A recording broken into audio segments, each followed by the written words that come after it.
At some point in your life, you're gonna have to sit down and ask yourself who the you are.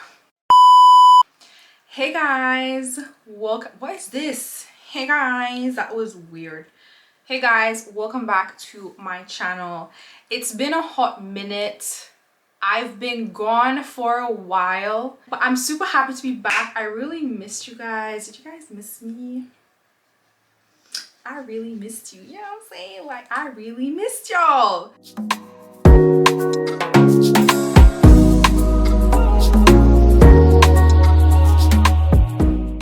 So today's video is gonna be a really interesting topic. It's a bit of a slippery slope. It's a bit of a rabbit hole. It's a very deep topic, and that is your sense of self, okay? Because at some point in your life, you're gonna have to sit down and ask yourself who you are. So before we start, obviously we have a beverage. If you're new here, I always have a drink in a wine glass with some ice. So today I'm just drinking some lemon water, guys, because it is a weekday. So refreshing. I hope this is focused, you know, because it's not really looking focused. It's not looking focused. I'm kind of blind, so I can't really see if it's focused, but let's just hope and pray. But then again, I don't want to hope and pray. I want to pray and know. I'm just gonna come closer. Also, guys, you guys like my outfit? Don't look at the belly. Look at the outfit. It's a little mini skirt. So today, guys, we're gonna talk about sense of self. The main aim of this video is to encourage you to reflect. It's to encourage you to start thinking about who you are. I think a lot of the times we associate who we are based on how we introduce ourselves in general settings. Growing up, we've always been taught to introduce yourself. Hey, my name is Sarah. I'm 24 years old. I'm from the Seychelles. I studied this and I want to be this, or whatever it is, right? And while that's all good, there are a lot of people who are called Sarah.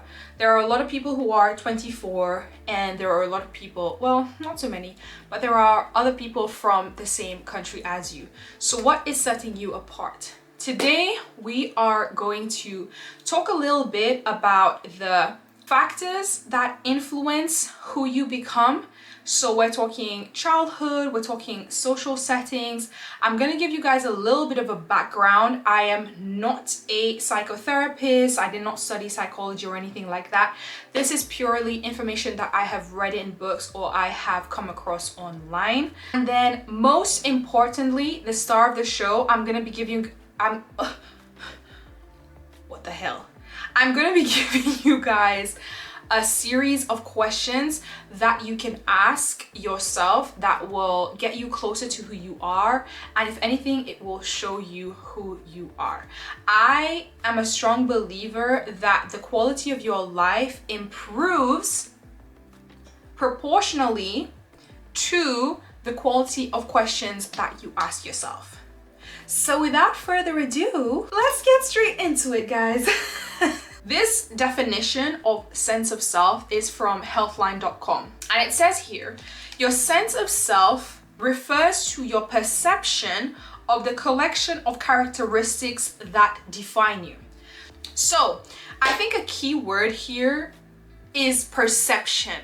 I want to stress this because what we believe about ourselves may not be the truth. For example, you might believe yourself to be a really charismatic, friendly, confident person, but in the eyes of others, you might be seen as arrogant. Which one is true? We don't know. Maybe neither of them. So this is a really key point, your perception of the characteristics that define you. When we talk about characteristics, we're mainly talking about personality traits, abilities, likes, dislikes, things that make you happy, things that motivate you, things that sadden you, core values, moral values, habits. All of these things contribute to your self-image and your uniqueness as a person. Now, you might be wondering, like, why is this even important? Does this even make a difference? Like, why are we even talking about this? When you have a very defined sense of self and you know who you are, making choices and decisions in life becomes a lot easier. I'm talking small decisions, big decisions. I used to struggle a lot with making decisions, and something that's helped me immensely is understanding that fundamentally there's no such thing as a right or wrong decision. You make a decision, right? You then have an experience based on that decision. When you've had the experience, you can now make a choice. Don't get caught up in thinking that you have made the wrong decision or you are going to make the right decision. Just do something. Make a decision. Then have an experience, and then you can make a choice. Easy peasy, lemon squeezy. With getting to know yourself, I think it has a lot more to do with remembrance than like self-discovery or something. A lot of the things that you will find become prevalent when you start knowing yourself is remembering things. Remembering scenarios in your childhood, remembering things that may have traumatized you, remembering things that you used to like doing. When you go to a therapy session, it's more about giving you the tools for you to do the introspection yourself. It's giving you a safe space for you to say things that you already know to be true without any judgment, okay? And that's what we're gonna try and recreate today with these questions. But before we get into the questions, I just wanna touch on a few factors that is worth taking note of that may have affected, shaped, molded your sense of self today. The first one is individuation. Now, individuation is all about becoming a unique individual with a sense of self. In psychology, this is an actual part of development that allows people to what is this writing?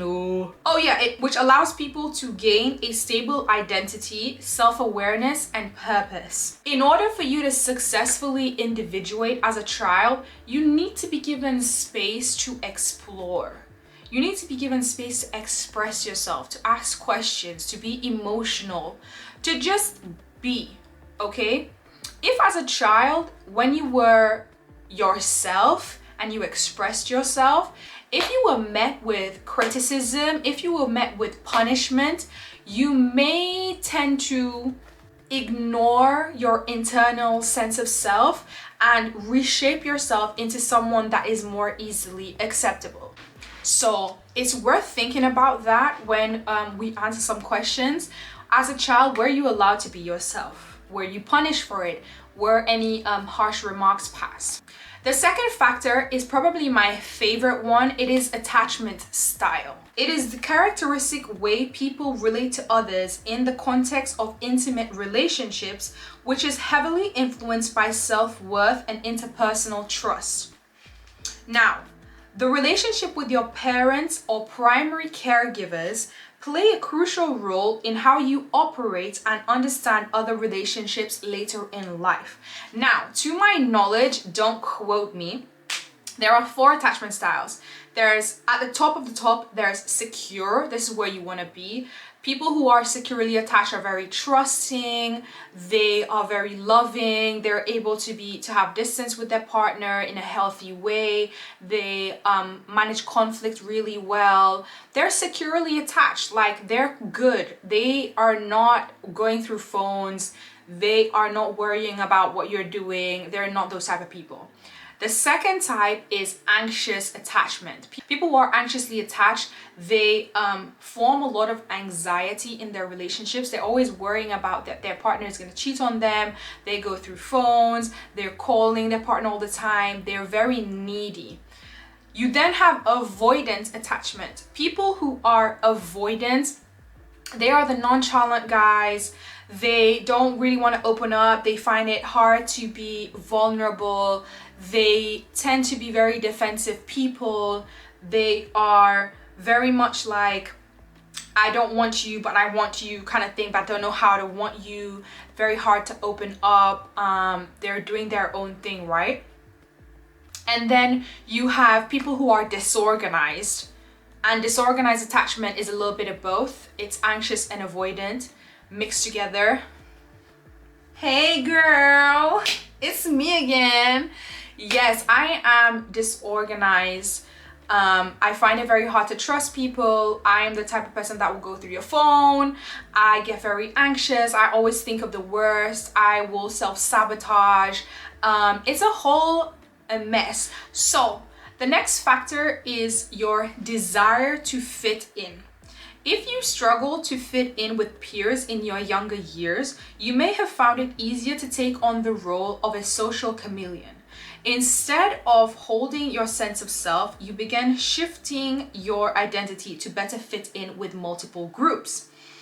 Acceptance can be a powerful motivator. If this changeable sense of self served you during your teen years, this trait can stick with you well into adulthood. And guys, I have a DM on Facebook which perfectly illustrates this last factor. And I'm gonna read it to you guys. So this person had initially come for me because I put ice in my wine and they didn't like that. So this is what they said to me. Aside from that, the ice in the wine, your video was kind of inspirational. Though it's easy for you to say that because you're a girl. You don't have to deal with anxiety and overthinking the same way men do. We constantly have to impress you, whereas you only have to look good. I said, interesting. I said, why do you feel like you constantly need to impress women? Reply, because they have options. The love comes later once they get to know you. If I don't impress you, then you won't choose me. Or maybe my personality just doesn't go with anyone. I can't relate with my fellow Seychellois. So I have to pretend to be somebody I'm not just to fit in. When my friends,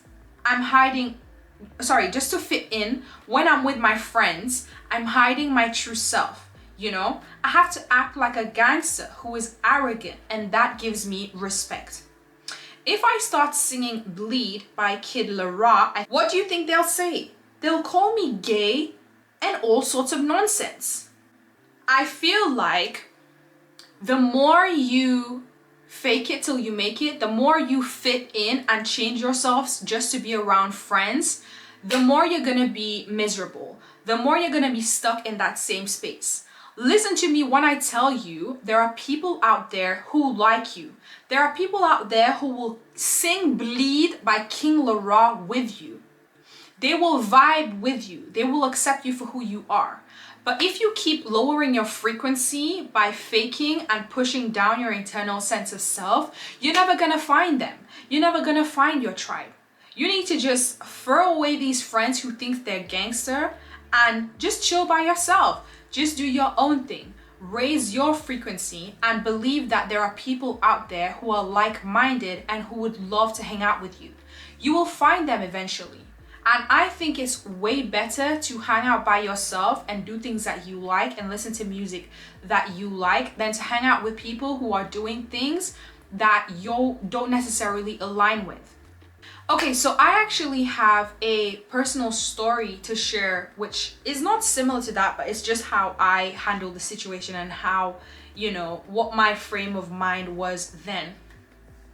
I was working somewhere and the staff there, they would always, after work, they would drink some beers, they'd smoke some cigarettes, they'd chill out, they'd de-stress, they'd smoke some weed, listen to some music, you know what I mean? I'm not on that vibe. I'm the type of person that is showered and in bed by 8, 9 o'clock, ready to go to sleep.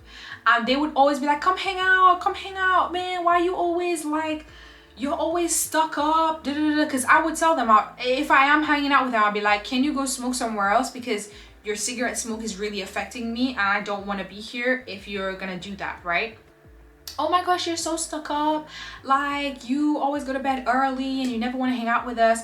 Guys, do you think I cared? No, I did not care, because guess what, this is me, this is who I am, take it or leave it. At the weekend I'll hang out with y'all, it's cool, it's all vibes, but during the weekday I need to get my beauty sleep. I need to get my beauty sleep. I am big on getting enough sleep. I will always be big on getting enough sleep. Can't say the word. I am always big on getting enough sleep.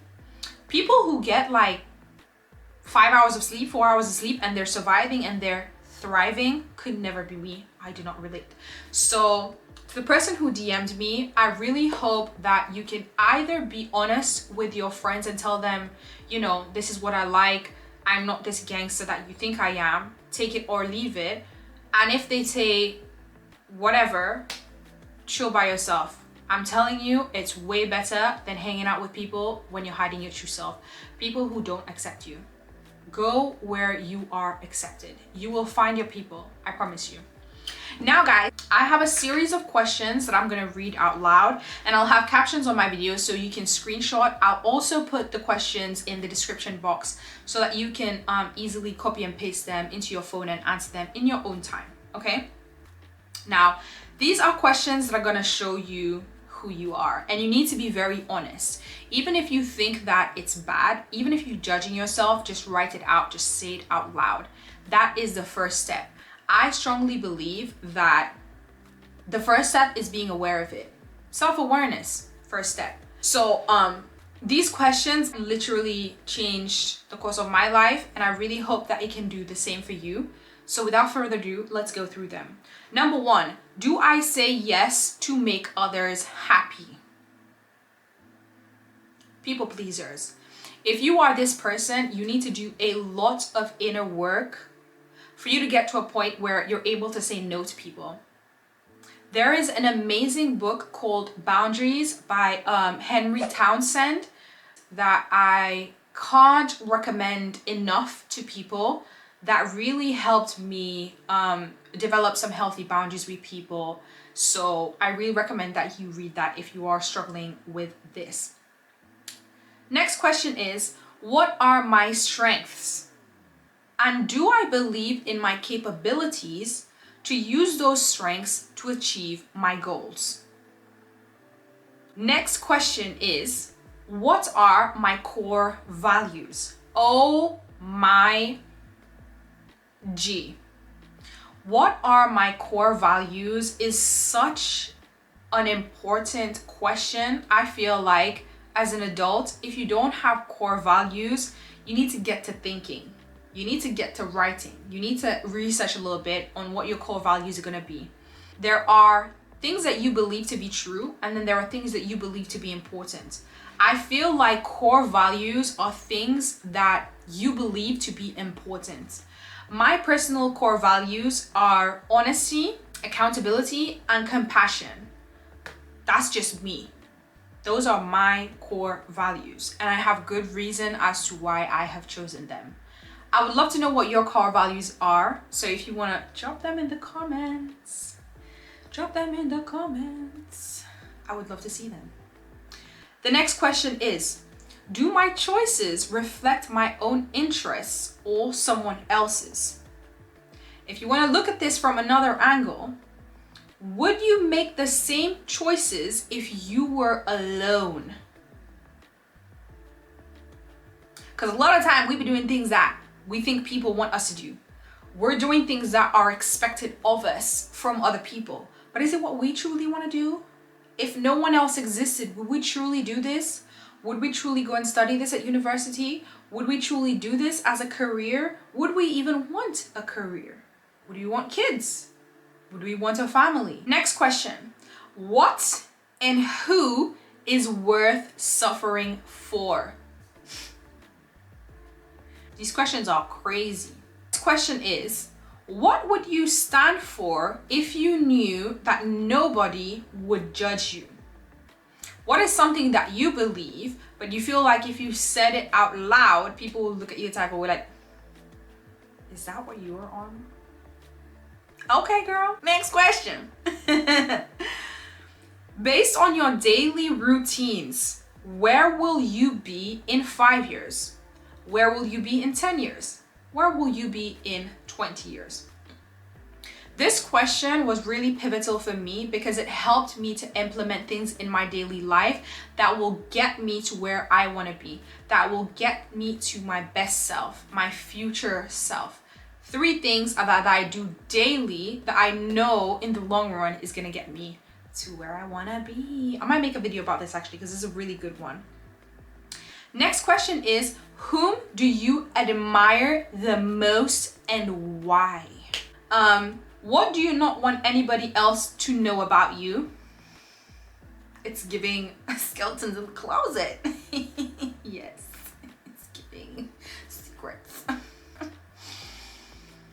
Next questions. What are a few things that you thought you would never get over while you were going through them? And why did they seem so insurmountable? And how did you get over them? Guys, I have a story time. There was one boy in uni. Hey! This boy did shatter my head, oh. He shattered me. He completely shattered me. Guys, I have recordings on my phone of me crying my eyes out over this stupid boy. Our story time is coming soon. Don't worry. Next question. What are your greatest accomplishments so far? Really great question, because I think a lot of the times we're so focused on what we haven't accomplished yet that we forget to see how far we have come. Look at me with the inspirational, motivational type of... Don't play with me. Don't play with me. Next question is, what would be too good to believe if someone were to sit down and tell you what's coming next in your life? This is so helpful to kind of let you know where you want to be, and you can then go from there and again do the 3 things daily that will get you there. So something too good for me. If I was sold, I didn't have to work again a day in my life, but still have all my basic needs met. Shatter me. I'll be so happy. The next question is, who from your past are you still trying to earn the acceptance of? Next question, if you didn't have to work anymore, what would you do with your days? Read all the books in my phone. I know that's for sure. Next question, what are the 5 most common things in your daily routine aside from the basics such as eating and sleeping? What do you wish those 5 common things were instead? Great question. Next question is, if you really believed you didn't have control over something, you'd accept it as a matter of fact. What is it that you struggle to accept that you have no control over? And what part of you makes you think or hope otherwise? A good example of this is how you look. If you struggle with your self-image and how you look, you think for some reason you're ugly or whatever it is, you don't have control over that. So what part of you makes you think otherwise? What part of you is just unable to accept that? Next question is, if you were to walk through your home and put your hand on every single thing you own, how many of them would make you sincerely feel happy or at peace? And why do you keep the rest? This boils down to things that you buy, things that you have in your home, like your possessions. Are they meaningful to you? Like if you had to grab a few things, what would they be? And why do you have the rest? Next question is, and this is the last question, I think this is, I love this question so much. The question is, what bothers you the most about other people? And what do you love the most in other people? Similarly, what bothers you the most about yourself? And what do you love the most about yourself? Keep digging with this last question until you see the correlation. I promise you there is one. And that brings us to the end of this video. Those were a lot of questions. I really hope that you guys can answer a few of them. Let me know in the comment section if anything was unclear. But I'm going a little over 30 minutes now, so I'm gonna end the video here. I really hope you guys enjoyed this kind of video. I really hope that you can answer some of the questions and that they help you to get a little bit closer to yourself. Again, the aim of this video was really to get you to start reflecting on who you are and to get you closer to your sense of self and build up your self-esteem. So I will see you in the next video. I love you so much. I'm on 95 subscribers. So I just need 5 more subscribers to get to 100. 5 next subscribers. I love you so much. Guys, listen, for me to subscribe to a channel on YouTube, I have to really like them. So the fact that 95 of you have subscribed to my channel is crazy. I love y'all so much. And I hope to see this little community grow. I love you guys. And I'll see you in the next video. Bye. Let's act weird and say bye.